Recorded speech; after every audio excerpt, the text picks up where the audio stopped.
اس کے سائے کے نیچے رہے، یہ ہماری خوش نصیبی تھی اور اس کا درجہ راج کی طرح ہے۔ تو اس دوسرے پاٹ میں کہتے ہیں کہ آدھین تھینے ہمیں شریویا، میں مولا کے بالکل تابع دار ہو گیا اور میں نے اس کی خدمت کی، اس کی تابع داری کی، اس کی وفاداری کی، اس کی فرمان برداری میں رہا، اور اس اطاعت گزاری کی وجہ سے میں نے اس کی شناخت کی، انے اوڑکھیا صاحب اس حضرت امام کو میں پہچان سکا، میں نے اس کی معرفت کی، مجھے سمجھ پڑی کہ یہ کون ہے، یہ کوئی انسان نہیں، یہ خداوند عالمین کے نور کا مظہر ہے۔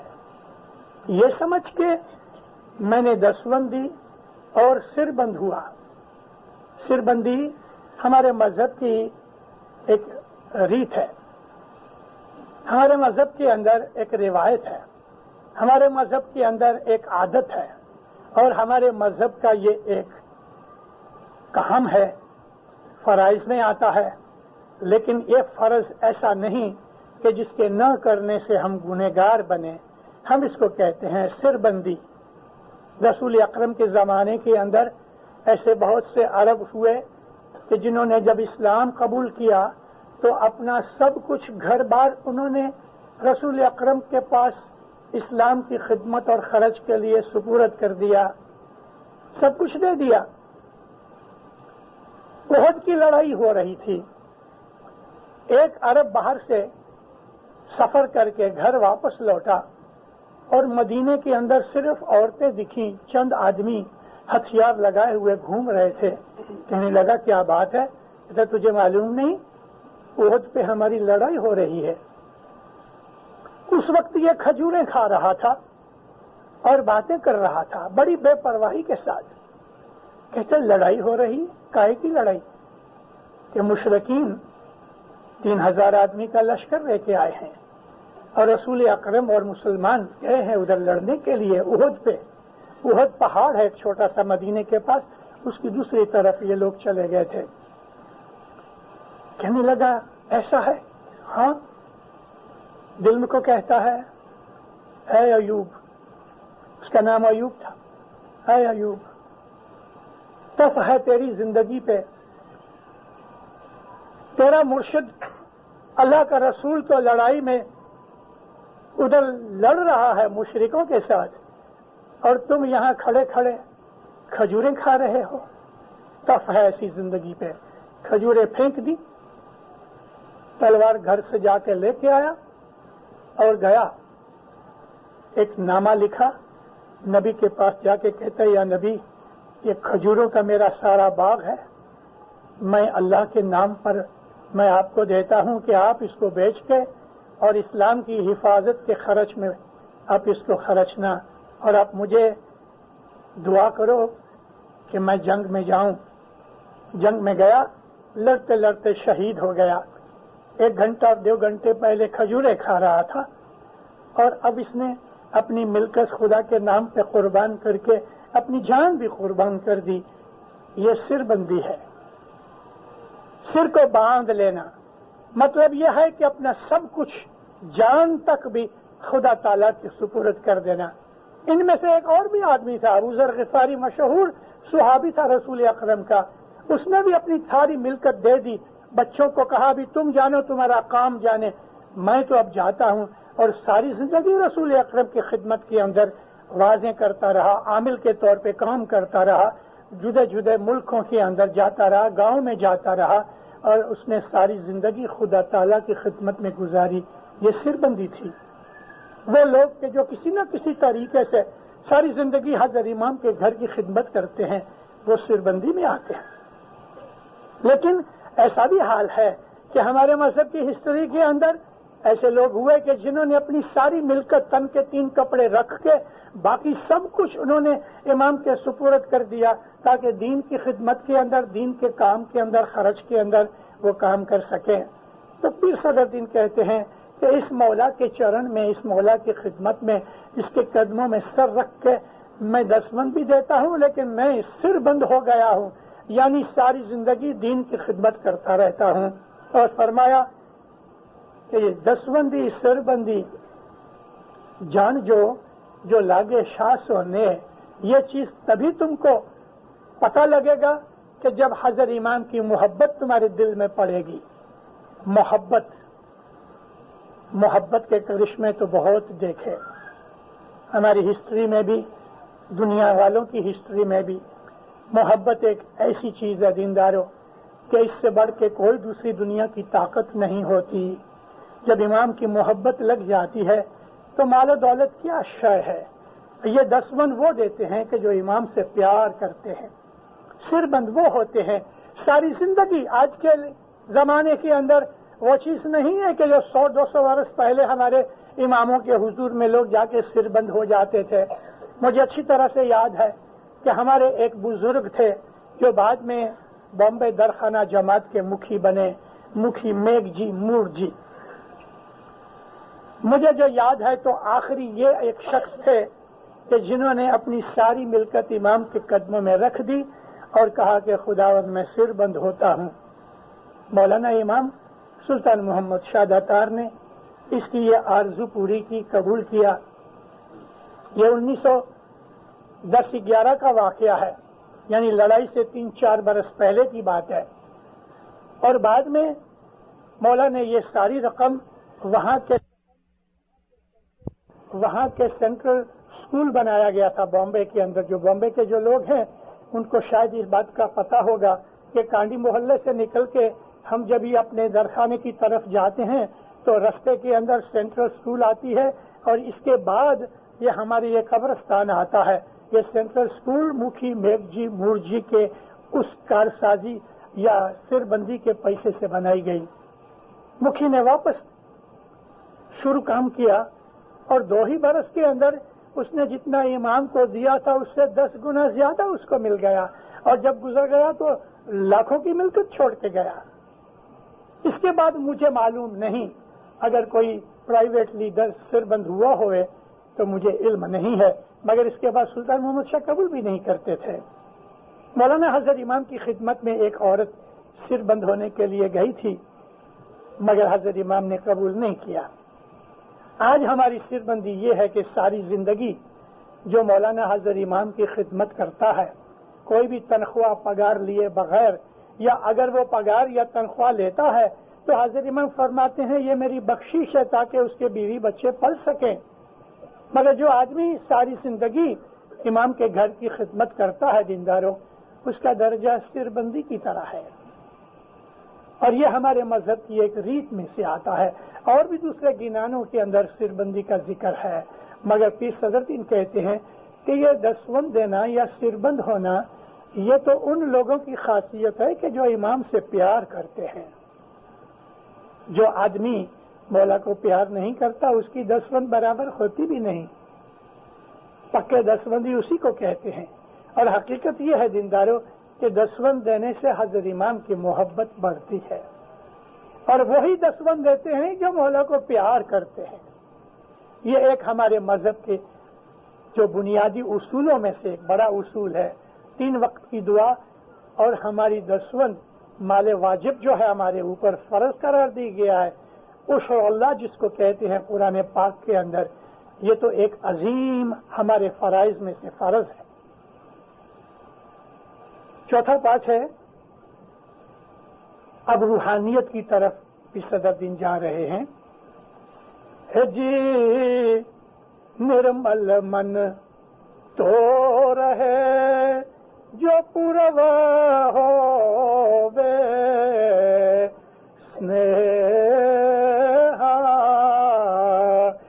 دیا پرگٹ اوپجے اے ستگر تھی امر دے. اب اس میں روحانیت آ گئی. پہلے ہماری یہ بات بنی کہ ہم نے حضرت امام کی بیعت کی، حضرت امام ملا، حضرت امام کی تابعداری و وفاداری میں آئے، قول اقرار ہوا. یہ پہلا پارٹ. دوسرے پارٹ کے اندر فرمایا کہ یہ میں بالکل آدھین ہو کے، وفادار بن کے، اطاعت گزار بن کے حضرت امام کی تابعداری میں رہا. اس مولا کی